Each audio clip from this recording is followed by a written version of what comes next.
유치원 때부터 영어 공부했는데 왜 이렇게 아무것도 모르겠지?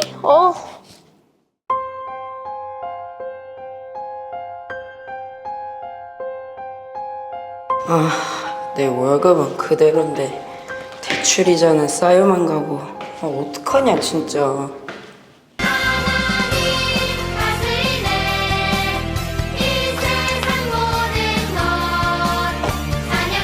이 세상에 살아가지만 이 세상에 속한 사람이 아니야. 난 걱정 없어. 하나님 나라의 시민이기 때문이야.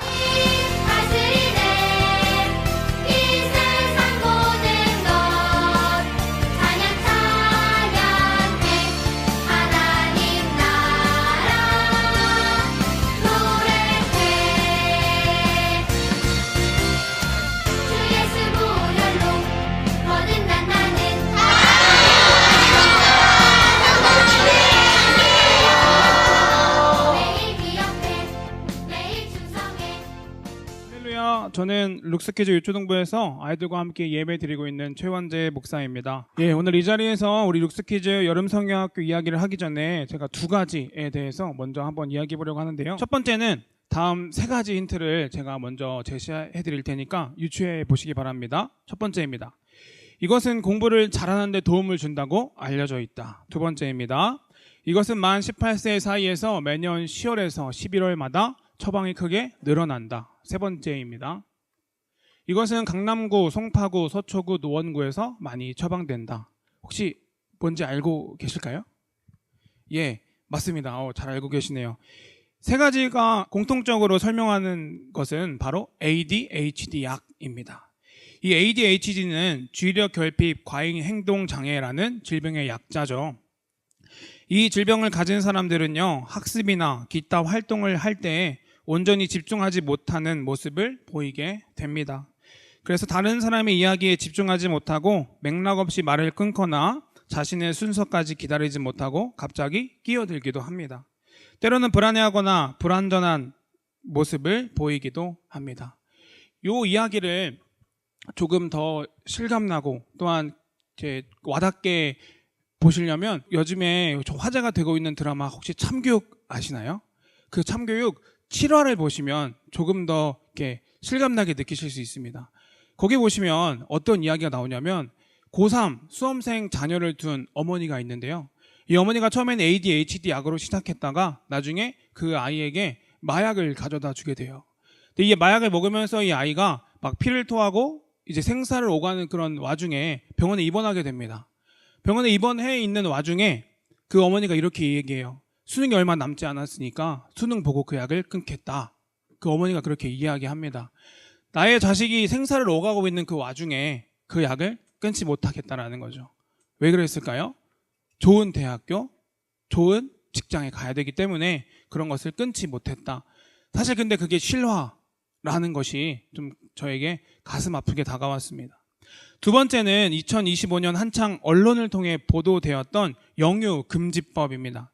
이 영유금지법은요, 영어 유치원 금지법의 약자인데요.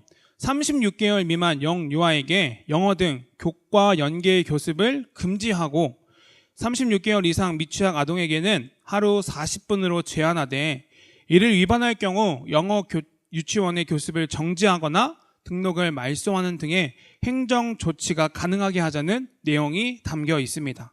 이 법을 시행한 이유가 있습니다. 2025년 5월 기준으로 하루 4시간 이상 교습하는 영어 유치원이 전국에 820곳이나 되었다고 합니다. 적지 않은 수의 영어학원에서 유아들이 하루에 4시간 이상씩 영어 공부를 하고 있었다라는 것입니다.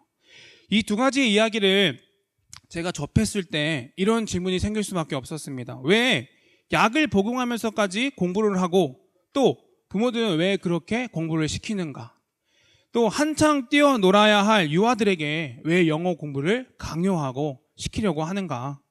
저는 이러한 일들이 일어난 이유는요, 바로 이 성공, 이 단어 때문이지 않을까 생각합니다. 열심히 공부해서 좋은 대학을 졸업하고 좋은 직장을 다녀야 남부럽지 않은 삶을 살아갈 수 있기 때문에 그렇다는 것이죠. 이러한 사실을 실예로 보여주는 보고서가 있습니다.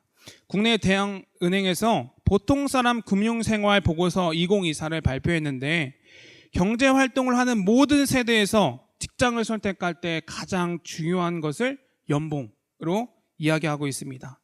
2위는 일과 생활의 균형을 뜻하는 워라밸인데요. 보시면 아시겠지만 1등과 2등의 퍼센테이지 차이가 많이 나게 되죠. 그만큼 우리나라 사람들은 돈을 중요하게 생각하고 있다는 것입니다. 뿐만 아니라 다른 조사기관에서 삶을 의미 있게 하는 것이 무엇이냐라는 질문에 다른 나라 프랑스, 캐나다, 일본, 영국, 미국, 독일, 이탈리아는 가족을 택합니다. 그런데 오직 대한민국만 물질적 풍요를 택하는 모습을 볼 수 있습니다. 이런 사회적인 모습을 볼 때 오늘날 사람들에게 강력한 영향을 미치는 것은 바로 물질주의와 성공주의라고 저는 생각할 수 있게 되었습니다. 이것이 곧 우리의 삶의 목표가 되고 있는 것이죠. 그런데 더욱 안타까운 것은요, 한국교회 트렌드 2025라는 책에서 한국교회는 세속화되었는가? 라는 질문에 개신교회는 81.1%, 목회자 90.7%가 아니다 라고 이야기했으면 좋겠지만 맞습니다. 한국교회는 세속화되어 가고 있습니다 라고 이야기했습니다. 그렇다면 왜 우리는 이렇게 세속화되어 갈까요? 정답은 정말로 간단합니다. 정체성을 잃어버렸기 때문입니다. 예수님을 믿음으로 구원받은 우리는 하나님 나라에 속한 하나님 나라의 백성, 하나님 나라의 시민이라는 정체성을 확고하게 가지고 있어야 하지만 우리가 이 세상에 속한 사람이 아니라 하나님 나라에 속한 사람이라는 것을 알게 된다면 이 세상의 성공주의와 물질주의를 더 이상 따르지 않게 될 것입니다. 우리가 하나님 나라 백성이라는 것을 자각한다면 이 세상의 성공이 아니라 하나님 나라의 관점의 성공을 추구한다라는 이야기입니다. 우리가 하나님의 통치를 받는 하나님 나라 백성이라는 것을 확신한다면 그 삶에 걸맞는 모습을 찾고 그 모습대로 살아가게 될 것입니다. 그렇다면 여기서 중요하게 살펴보아야 될 것이 있습니다. 하나님 나라는 무엇일까요? 성경에서 살펴보면 구약에서 나라라는 단어는 통치, 보좌를 뜻하고요. 신약에서 나라라는 단어는 통치, 영역을 뜻합니다. 정리해보면 하나님 나라는 하나님이 왕으로 다스리시는 것과 하나님이 통치하시는 영역 모두를 가리키는 것입니다. 하나님 나라는 우리가 미래에 갈 곳만을 의미하는 것이 아니라 하나님이 왕으로 통치하시는 모든 곳을 의미한다라고 볼 수 있습니다. 이것이 워낙 중요하고 또 강조해야 됐기 때문에 예수님이 이 땅에 내려오셔서 말씀을 가르치시며 가장 먼저 외치신 것이 바로 하나님 나라였습니다. 그래서 이번 룩스키즈 유초등부 여름성경학교는요, 살아가요 하나님 나라라는 주제를 통해 하나님 나라 시민의 정체성을 다시 한번 세워가는 시간을 가지려고 합니다. 주제 말씀은 마가복음 1장 15절입니다. 이르시되 때가 찼고 하나님의 나라가 가까이 왔으니 회개하고 복음을 믿으라 하시더라. 아멘. 여기서 때가 찼고 라는 것은 단순한 시간의 흐름이 아니라 하나님이 정하신 구속사적 전환점이 이르렀음을 의미합니다. 성공주의, 물질주의라는 늪에 빠져 세속화되어 가던 과거의 방식의 종지부를 찍어야 할 때가 왔다라는 것이죠. 연봉이나 물질적 풍요를 최우선으로 삼거나 유아들을 영어학원, 영어 유치원 등 학업으로 내몰며 세상의 기준에 휩쓸려 가던 그 방식대로 살아가던 방식에서 벗어나야 하는 영적 결단의 시간이 도래했다라는 것을 의미하죠. 그리고 이어서 하나님의 나라가 가까이 왔으니는 하나님의 나라는요, 단순히 죽어서 가는 미래의 장소만을 의미하는 것이 아니라 하나님이 왕으로 다스리시는 통치와 그 영역을 뜻한다라는 겁니다. 이 나라는 이미 우리 가운데 도래했습니다. 따라서 우리 그리스도인들은요, 이 세상에서 살아가지만 이 세상에 속한 사람이 아니라는 것을, 하나님의 통치를 받는 하나님 나라의 시민이라는 새로운 소속과 정체성을 가졌음을 다시 한번 선포하는 시간이 될 것입니다. 그리고 회개하고 있습니다. 회개하는 단순히 도덕적 잘못을 뉘우치는 것을 넘어서 삶의 방향과 목적을 완전히 돌이키는 것을 뜻합니다. 즉, 이 세상의 성공이 아니라 하나님 나라의 관점에서 성공을 추구하는 방향으로 우리의 시선을 돌려야 한다는 것입니다. 내 재물과 삶이 온전히 내 것이라는 착각에서 벗어나 모든 것이 하나님의 다스림 아래 있음을 인정하고 세상의 가치관으로부터 돌아서는 적극적인 결단의 시간, 그 시간이 바로 회개의 시간입니다. 마지막으로 복음을 믿으라 시민으로서의 실천을 담고 있습니다. 복음을 믿는다는 것은 잃어버렸던 정체성을 찾고 하나님 나라 시민으로서의 합당한 삶을 구체적으로 살아내는 것을 의미합니다. 이를 위해서 성경학교에서는요, 일상 속에서 연합, 섬김, 용서, 말씀, 빛과 소금이라는 핵심 가치를 실천하며 살아가는 것을 가르칠 것입니다. 또한 이미 도래했지만 아직 완성되지 않은 하나님 나라를 기대하며 예배와 말씀, 찬양과 기도에 충성하는 삶을 살아가는 적극적인 믿음의 행위를 아이들에게 가르칠 것입니다. 그렇다면 이 눈에 보이지 않는 이 하나님 나라의 시민이 되었다는 것을 우리 1학년부터 6학년의 친구들이 어떻게 피부로 느낄 수 있을까요?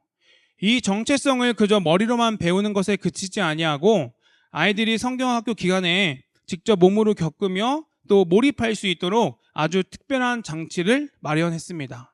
그래서 준비한 것이 바로 여권입니다. 여권을 통해 내가 정말로 하나님 나라의 시민임을 눈으로 보며 인식하며 살아갈 수 있도록 등록하는 시간부터 마치는 시간까지 프로그램 하나하나를 완료할 때마다 스탬프를 찍어 하나님 나라 시민으로서의 삶으로 들어가는 시간을 가져보려고 합니다. 이 삶을 하나님의 나라를 살아가기 위해서 총 3가지의 공과를 진행하는데요. 시민으로 살아가기 위한 스텝이라는 큰 타이틀로 하나님 나라의 백성이에요. 내 재물은 하나님의 것이에요. 충성하며 살아요. 라는 타이틀을 가지고 공과를 진행하게 됩니다. 1과에서는 예수님을 만난 니고데모의 이야기를 통해 예수님을 믿음으로 거듭난 하나님 나라의 시민임을 알고 하나님의 다스림을 받는 하나님 나라의 시민으로 살아가기를 다짐하는 시간이 될 것입니다. 2과에서는요, 예수님을 따르려는 사람이라도 손에 쥐고 있는 재물을 내 것으로 여겨서 마음을 빼앗기면 하나님 나라를 삶 속에서 나타낼 수 없다는 것을 알고 내 모든 재물, 내 모든 이익, 내 모든 욕심은 하나님의 다스림을 받고 있음을 잊지 않고 살아가기를 결단하는 시간이 될 것입니다.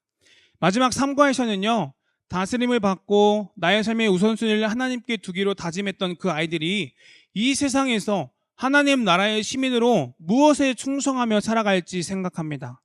하나님께 예배드리고 말씀을 읽고 찬양하고 기도함에 충성하는 하나님 나라의 시민으로 살아감을 알게 되는 시간을 갖게 될 것입니다. 이렇게 우리 아이들은요, 자신이 하나님 나라의 시민임을 분명하게 선포할 때 하나님 나라의 시민이라는 정체성이 누구보다 선명해질 줄 믿습니다.